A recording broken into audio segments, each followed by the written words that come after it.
1998년 7월 멕시코의 포포카테페틀 화산 기슭 짙은 안개가 자욱한 새벽 6명의 한국인 관광객들이 설레는 표정으로 정상 등반을 시작했습니다. 김민준, 이수아, 박지훈, 최유리, 전구진, 그리고 막내 강서준. 이들은 젊음의 열정과 모험심으로 가득 차 있었고 잊지 못할 추억을 만들겠다는 기대로 들떠 있었습니다. 화산의 웅장한 풍경은 그들의 마음을 사로잡았고 일상에서의 탈출을 만끽하며 서로에게 의지하며 나아갔습니다. 그 순간 그들은 자신들의 발걸음이 돌이킬 수 없는 운명의 시작이라는 것을 알지 못했습니다. 화산의 침묵은 그들을 감싸는 듯했고 곧 다가올 비극의 서막을 알리는 불길한 징조처럼 느껴졌습니다. 그들의 웃음소리는 이내 안개 속으로 사라져갔습니다. 화산 폭발 위험으로 인해 등반이 통제되기 시작한 시점이었기에 이들의 무모한 도전은 현지에서도 큰 논란을 불러일으켰습니다. 경고에도 불구하고 그들은 여행사의 권유와 자신들의 의지로 등반을 강행했습니다. 인솔자 김민주는 경험 많은 등반가였지만 화산의 변덕스러운 날씨와 예측 불가능한 자연의 힘 앞에서는 무력했습니다. 그들은 마지막으로 목격된 장소에서 사진을 찍으며 잠시 휴식을 취했고 그 사진은 이들의 마지막 모습이 될 줄은 아무도 상상하지 못했습니다. 그들의 밝은 미소는 시간이 지나면서 비극적인 상징이 될 운명에 처하게 됩니다. 실종은 그저 우연한 사고가 아니라는 그림자가 드리워지기 시작했습니다. 수색 작업은 즉시 시작되었지만 며칠이 지나도 6명의 흔적은 그 어디에서도 발견되지 않았습니다. 멕시코 당국과 한국 영사관의 합동 수색에도 불구하고 마치 유령처럼 사라진 그들은 포포카테페틀 화산의 미스터리한 안개 속으로 완전히 사라진 듯했습니다. 가족들은 만견자실했고 언론은 연일 이들의 실종 소식을 대서특필했습니다. 하지만 시간이 흐를수록 희망은 점차 사라져갔고 결국 사건은 원인 불명의 실종으로 미결 처리되었습니다.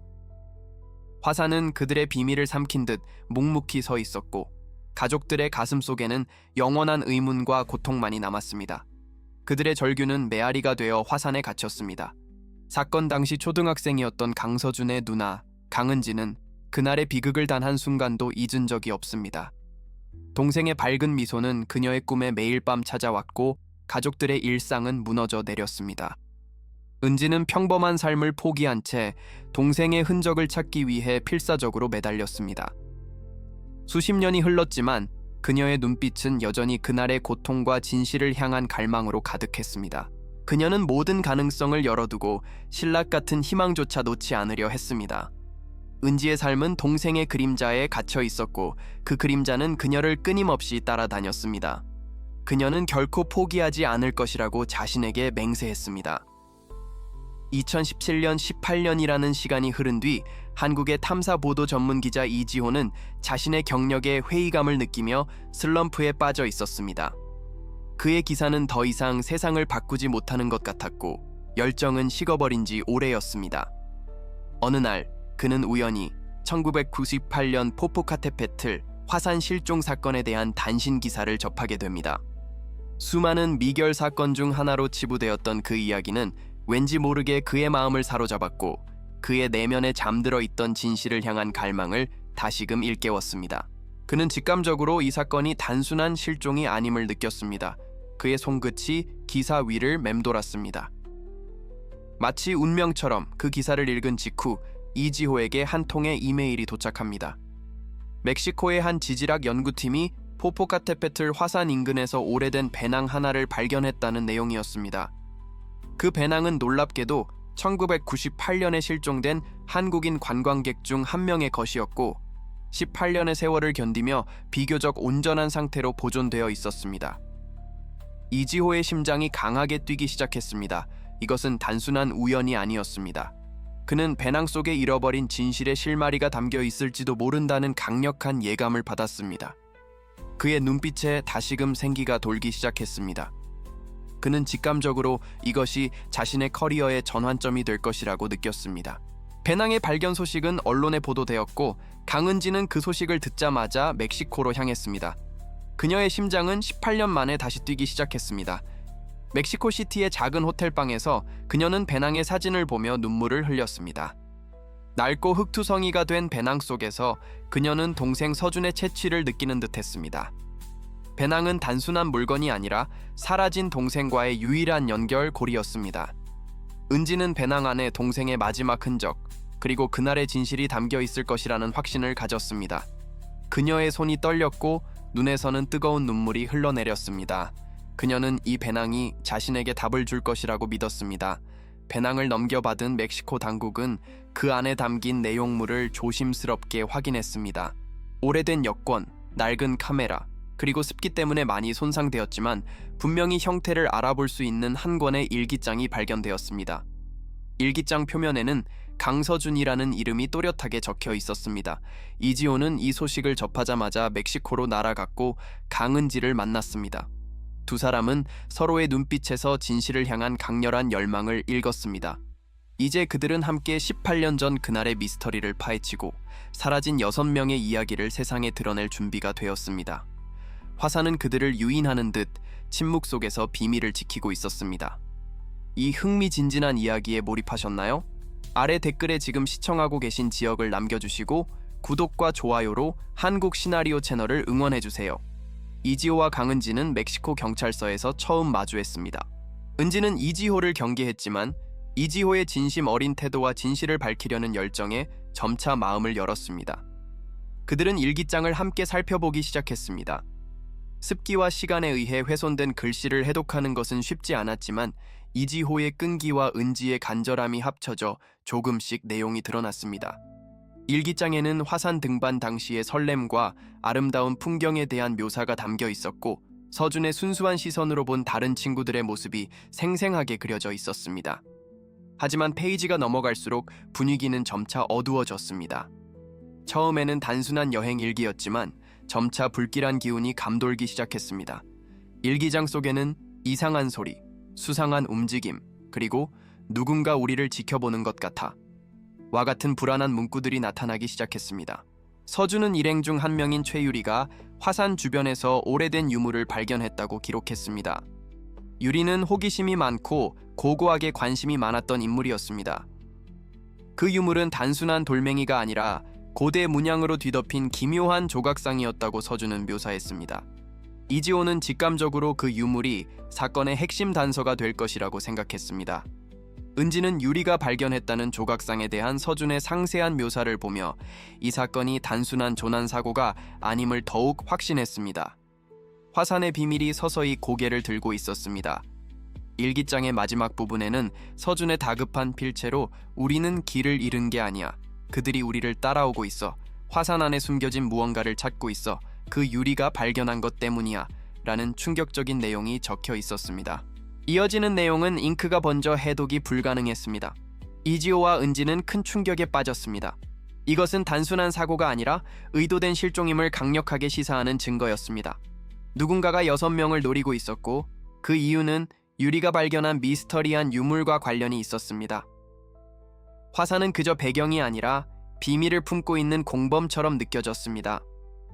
진실은 점점 더 깊은 미궁 속으로 빠져들었습니다. 이지호는 서둘러 1998년 당시의 수사 기록을 입수했습니다. 기록은 형식적이고 피상적이었습니다. 당시 수사관들은 사건을 단순한 조난사고로 종결하려 했고 실종자 가족들의 간절한 호소에도 불구하고 제대로 된 추가 수사를 진행하지 않았습니다. 특히 당시 수사를 담당했던 멕시코 경찰 호세 루이스 반장은 사건을 빨리 종결시키려는 듯 보였습니다. 이지호는 그에게서 어떤 비정상적인 압력을 느꼈습니다. 은지는 무능한 수사관들에게 분노를 느꼈고 그들의 태도가 동생의 죽음에 대한 진실을 묻으려 하는 것처럼 보였습니다. 과거의 그림자가 현재의 진실을 가로막고 있었습니다. 이지호는 호세 루이스 반장을 찾아갔습니다. 이제는 은퇴한 그는 낡고 초라한 아파트에서 쓸쓸한 노년을 보내고 있었습니다. 처음에는 모든 것을 부인하며 비협조적이었지만 이지호의 끈질긴 설득과 강은지의 절규에 가까운 호소에 결국 그는 마음을 열었습니다. 호세 반장은 당시 그들이 어떤 조직으로부터 압력을 받았으며 수사를 중단하라는 지시를 받았다고 털어놓았습니다. 그는 두려움에 떨며 그 조직이 얼마나 강력하고 위험한지 경고했습니다. 이지호와 은지는 경악했습니다. 단순한 실종 사건 뒤에 거대한 그림자가 드리워져 있었던 것입니다. 그들의 진실을 향한 발걸음은 더욱 조심스러워졌습니다. 호세 반장은 그 조직이 화산 주변에서 비밀스러운 연구나 발굴 작업을 진행하고 있었으며 6명의 한국인 관광객들이 우연히 그들의 비밀을 목격했을 가능성이 높다고 추측했습니다. 특히 유리가 발견했다는 조각상은 그 조직에게 매우 중요한 것이었을 것이라고 덧붙였습니다. 그는 그 조직의 정확한 정체는 알 수 없었지만 정부 고위층과도 연관되어 있을 정도로 막강한 힘을 가진 집단이라고 귀띔했습니다. 이지호는 등골이 오싹해지는 것을 느꼈습니다. 단순한 실종 사건이 국제적인 음모와 연결되어 있을지도 모른다는 생각에 그의 심장은 더욱 격렬하게 뛰었습니다. 위험은 점점 더 가까워지고 있었습니다. 이지호는 서준의 일기장에서 유일하게 해독되지 않은 번진 글씨를 분석하기 위해 한국의 디지털 포렌식 전문가에게 도움을 요청했습니다. 그는 1998년에 낡은 카메라에서 필름을 복원하는 작업도 의뢰했습니다. 이 과정에서 놀라운 사실이 밝혀졌습니다. 카메라 필름 속에는 유리가 발견한 조각상의 사진이 선명하게 찍혀 있었고 그 조각상 뒤편에는 수상한 문양이 새겨진 벽화가 어렴풋이 보였습니다. 이지호는 그 벽화가 화산 내부에 숨겨진 비밀 장소의 존재를 암시한다고 확신했습니다. 진실은 파편처럼 흩어져 있었고 이지호는 그 조각들을 하나씩 맞춰 나가기 시작했습니다. 그의 눈빛은 흔들림 없이 진실을 좇았습니다. 디지털 포렌식 전문가로부터 어렵게 복원된 일기장의 마지막 페이지에는 충격적인 한 문장이 나타났습니다. 그들은 고대 신의 피를 찾고 있다. 이지호와 강은지는 소스라치게 놀랐습니다. 고대 신의 피라니? 이것은 단순한 범죄 사건을 넘어 미신적이거나 과학적으로 설명할 수 없는 어떤 영역과 연결되어 있음을 암시했습니다. 이지호는 이 키워드를 바탕으로 고대 멕시코 문명과 관련된 비밀 결사대나 종교 집단을 조사하기 시작했습니다. 그의 머릿속은 복잡해졌지만 동시에 강력한 호기심이 발동했습니다. 서준의 일기장은 단순한 단서가 아니라 거대한 미스터리로 통하는 문이었습니다. 이지호는 고대 문명 전문가이자 언론학 교수인 김태영을 찾아갔습니다. 김 교수는 고대 멕시코 문명의 신비로운 의식과 전설, 그리고 일부 비밀 집단의 존재에 대해 깊이 있는 지식을 가지고 있었습니다. 이지호는 유리가 발견한 조각상 사진과 일기장에 고대 신의 피라는 문구를 보여주었습니다. 김 교수는 조각상이 고대 아즈텍 문명의 것으로 보이며 그 문양은 특정 의식과 관련된 비밀스러운 상징이라고 설명했습니다. 그는 또한 일부 고대 유물에는 신비로운 힘이 깃들어 있다고 믿는 비밀 결사대가 존재한다는 사실을 언급하며 그들이 화산 내부에서 고대 유물을 찾고 있었을 가능성을 제기했습니다. 김 교수는 덧붙였습니다. 아즈텍 신화에는 화산이 신성한 피를 품고 있다는 전설이 있습니다. 일부 극단적인 추종자들은 그 피를 찾아 영원한 생명이나 초월적인 힘을 얻으려 합니다. 이지호는 소름이 돋는 것을 느꼈습니다. 이 모든 것이 미신처럼 들렸지만 6명의 한국인 관광객들이 사라진 사건과 놀랍도록 일치했습니다. 그들은 우연히 비밀 집단의 의식이나 발굴 현장을 목격했고 그들의 비밀에 노출되었던 것입니다. 이지호는 이 비밀 집단의 정체를 파헤치고 그들의 목적이 무엇인지 알아내야 한다고 생각했습니다. 강은지는 동생의 죽음이 이처럼 비인간적인 행위와 연결되어 있다는 사실에 분노했습니다. 이지호는 강은지에게 자신이 알아낸 사실들을 모두 털어놓았습니다. 은지는 처음에는 믿기 힘들어했지만 서준의 일기장과 전문가의 증언을 들으며 점차 진실을 받아들였습니다. 그녀는 슬픔을 넘어선 분노를 느꼈습니다. 자신의 동생과 친구들이 잔인한 희생양이 되었다는 사실에 몸서리쳤습니다. 은지는 이지호와 함께 진실을 밝히고 가해자들을 처벌해야 한다고 굳게 결심했습니다. 그녀의 눈빛은 복수심으로 불타올랐고 더 이상 나약한 가족이 아니었습니다. 그녀는 이지호의 가장 강력한 동맹이자 이 싸움의 선봉에 서기로 결심했습니다. 그들의 결의는 더욱 단단해졌습니다. 두 사람은 호세 루이스 반장과 다시 만났습니다. 호세 반장은 김태형 교수의 이야기에 고개를 끄덕이며 당시 자신이 압력을 받았던 조직이 바로 그 고대 신의 피를 숭배하는 비밀 결사대 아틀란이라는 이름으로 알려져 있다고 털어놓았습니다. 그는 아틀란이 멕시코 사회 고위층에 깊이 뿌리내리고 있으며 그들의 존재는 거의 전설처럼 여겨진다고 경고했습니다. 호세 반장은 은퇴 후에도 아틀란의 위협에서 벗어나지 못하고 있었습니다. 그의 경고는 두 사람의 어깨를 짓눌렀지만 동시에 진실에 대한 그들의 갈망을 더욱 키웠습니다. 이지호는 자신들이 걷는 길이 매우 위험한 길임을 깨달았습니다. 이지호는 아틀란에 대해 더 자세히 알아보기 위해 멕시코 현지 언론인들을 접촉했습니다. 대부분의 언론인들은 아틀란의 존재 자체를 부정하거나 언급을 회피했습니다. 그들은 두려움에 떨며 이지호에게 이 사건에서 손을 떼라고 경고했습니다. 하지만 한 명의 용감한 젊은 기자, 마리아는 이지호를 비밀리에 만났습니다. 마리아는 아틀란이 과거에도 여러 차례 유사한 실종 사건에 연루되었을 가능성이 있으며 그들은 고대 유물을 수집하고 특정 의식을 행한다고 말했습니다. 그녀는 아틀란이 화산 내부에 비밀 기지를 가지고 있다는 소문도 있다고 덧붙였습니다. 이지호는 마리아의 정보가 매우 중요하다고 생각했습니다. 마리아의 정보는 이지호에게 결정적인 단서를 제공했습니다. 그녀는 아틀란이 운영하는 것으로 추정되는 위장 기업의 목록을 넘겨주었습니다. 이지호는 이 기업들의 재정 흐름을 추적하기 시작했습니다. 그 결과 이 기업들이 멕시코 정부의 고위 관료들과 긴밀한 관계를 맺고 있으며 화산 주변의 특정 토지를 대규모로 매입해왔다는 사실을 밝혀냈습니다. 이지호는 아틀란이 단순한 비밀 결사대가 아니라 정치적, 경제적으로 막강한 영향력을 가진 거대 조직임을 깨달았습니다. 그들의 존재는 단순한 미신을 넘어선 현실적인 위협이었습니다. 강은지는 자신들이 거대한 음모의 한가운데 서 있음을 느끼며 두려움에 떨었습니다. 이지호와 강은지는 이제 화산으로 돌아가야 한다는 것을 깨달았습니다. 그들은 서준의 일기장 속에서 언급된 벽화와 유리가 발견한 조각상을 바탕으로 화산 내부의 비밀 장소를 찾아야 했습니다. 은지는 동생의 마지막 흔적을 따라가야 한다는 강한 의지를 보였습니다. 그들은 등산 장비를 챙기고 마리아에게서 얻은 지도를 바탕으로 화산에 알려지지 않은 길을 탐사하기 시작했습니다. 18년 전 6명의 한국인 관광객들이 걸었던 그 길을 두려움과 함께 걷기 시작했습니다. 화산은 그들을 유혹하는 듯 침묵 속에 그들을 기다리고 있었습니다. 그들의 발걸음은 결의에 차 있었지만 동시에 깊은 불안감을 안고 있었습니다. 화산 등반은 예상보다 훨씬 험난했습니다. 불안정한 지반과 예측 불가능한 날씨는 그들을 끊임없이 위협했습니다. 이지호와 은지는 서준의 일기장에 묘사된 지형적 특징들을 끈기 있게 찾아냈고 마침내 좁고 깊은 동굴 입구를 발견했습니다. 동굴 입구는 덩굴과 바위로 교묘하게 가려져 있어 일반인들이 찾기 매우 어려웠습니다. 동굴 안으로 들어서자마자 눅눅하고 으스스한 공기가 그들을 감쌌습니다.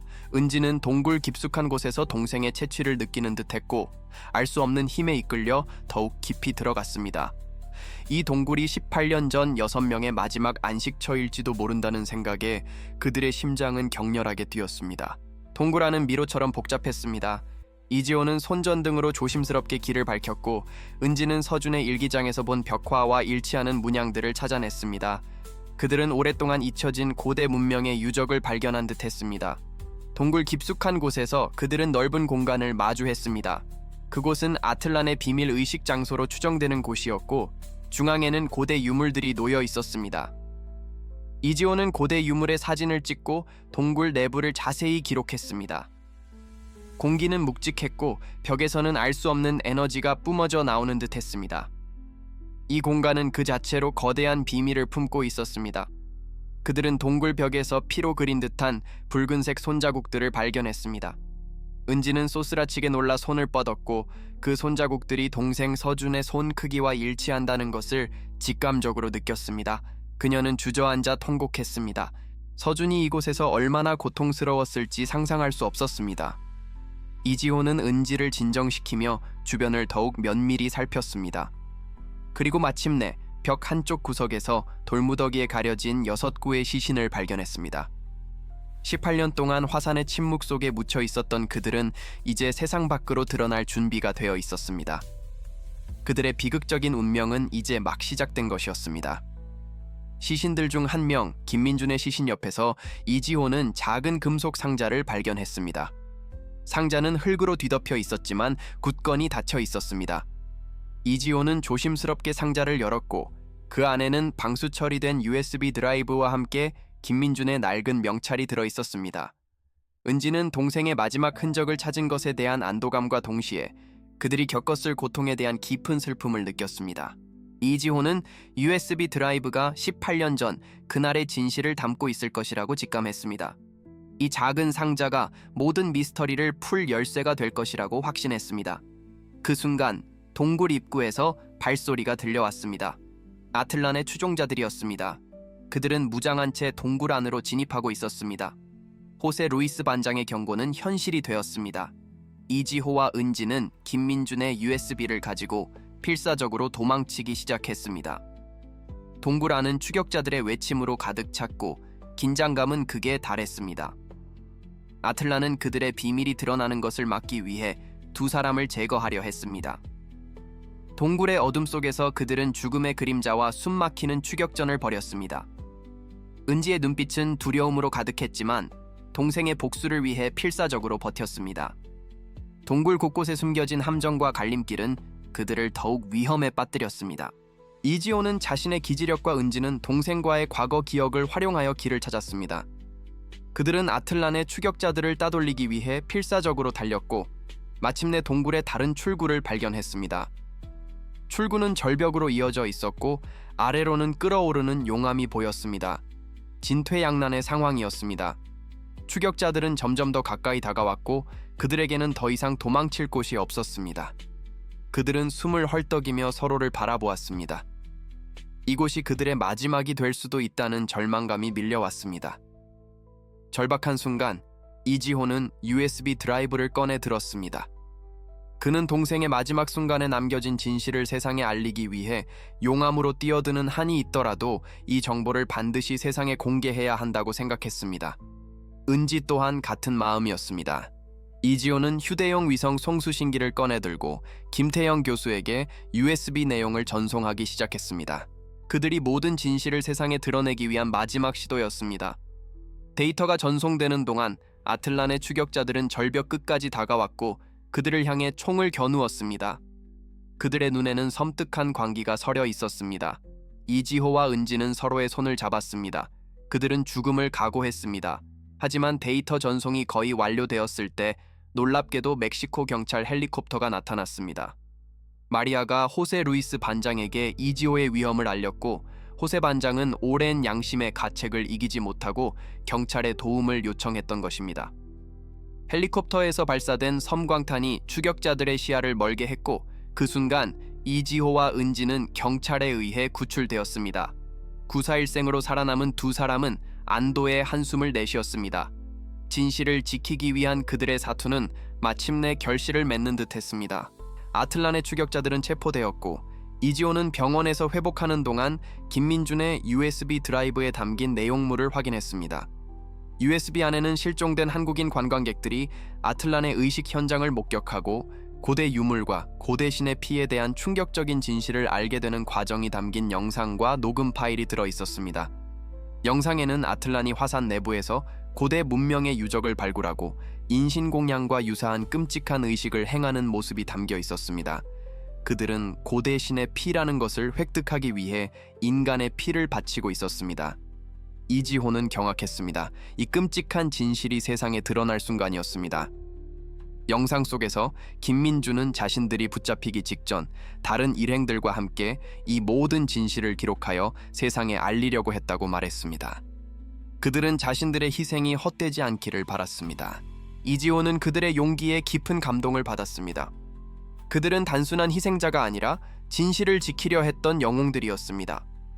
은지는 오빠의 마지막 유언과도 같은 영상을 보며 오열했습니다. 그녀는 동생의 용기에 자랑스러움을 느꼈고 그들의 희생이 헛되지 않도록 진실을 밝히는 데 온 힘을 다하겠다고 다짐했습니다. 그들의 눈물은 진실을 향한 굳은 결의로 변했습니다. 이지호는 김민준의 USB 드라이브에 담긴 모든 증거를 세상에 공개했습니다. 그의 기사는 전 세계를 충격에 빠뜨렸고 18년 전 포포카테페틀 화산 실종 사건의 진실이 마침내 밝혀졌습니다. 아틀란 조직의 실체가 드러났고 멕시코 정부 고위 관료들과의 유착 관계 또한 폭로되었습니다. 언론은 아틀란의 잔혹한 의식과 6명의 한국인 관광객들이 겪었던 끔찍한 순간들을 대서특필했습니다. 국제적인 공조 수사가 시작되었고 아틀란의 핵심 인물들이 체포되기 시작했습니다. 정의는 느리지만 결국 제자리를 찾아가는 듯했습니다. 이지호의 기사는 단순한 보도를 넘어선 역사를 바꾸는 한 페이지가 되었습니다. 강은지는 6명의 희생자들을 위한 추모식을 열었습니다. 그녀는 기자회견에서 동생 서준의 일기장을 들고 그들의 용기와 희생을 세상에 알렸습니다. 그녀의 목소리는 떨렸지만 그 안에 담긴 진실의 힘은 모든 이들의 마음을 움직였습니다. 수많은 사람들이 추모식에 참석하여 희생자들을 애도하고 진실을 밝히기 위해 싸웠던 이지호와 은지에게 존경을 표했습니다. 18년 만에 6명의 한국인 관광객들은 단순한 실종자가 아닌 아틀란의 만행을 고발하고 정의를 실현하는 데 기여한 영웅으로 기억되었습니다. 그들의 희생은 헛되지 않았고 그들의 이야기는 많은 사람들에게 큰 울림을 주었습니다. 이지호는 기자로서의 자신의 사명감을 되찾았습니다. 그는 더 이상 슬럼프에 빠지지 않았습니다. 그의 기사는 진실을 향한 그의 열정을 세상에 증명했고 수많은 사람들에게 영감을 주었습니다.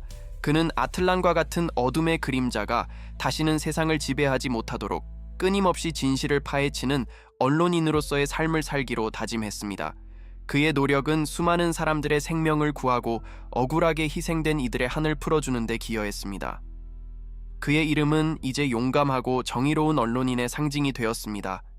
이지호는 자신의 선택이 옳았음을 확신했습니다.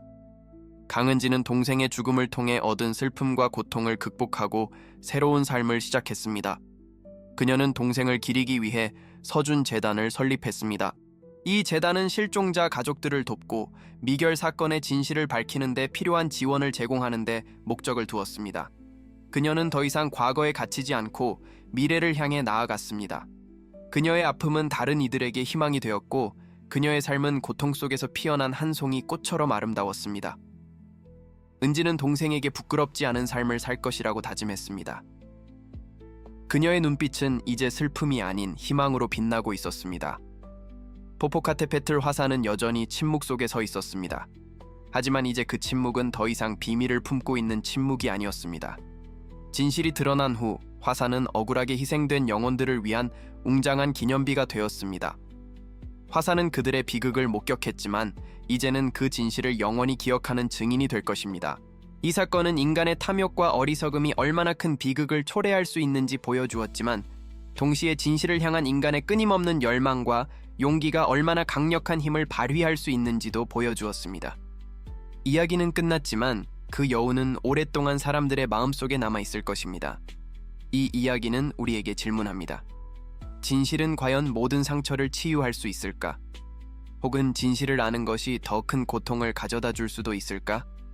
6명의 한국인 관광객들의 비극적인 운명은 우리가 살아가는 세상에 여전히 존재하는 어둠의 그림자를 상기시킵니다.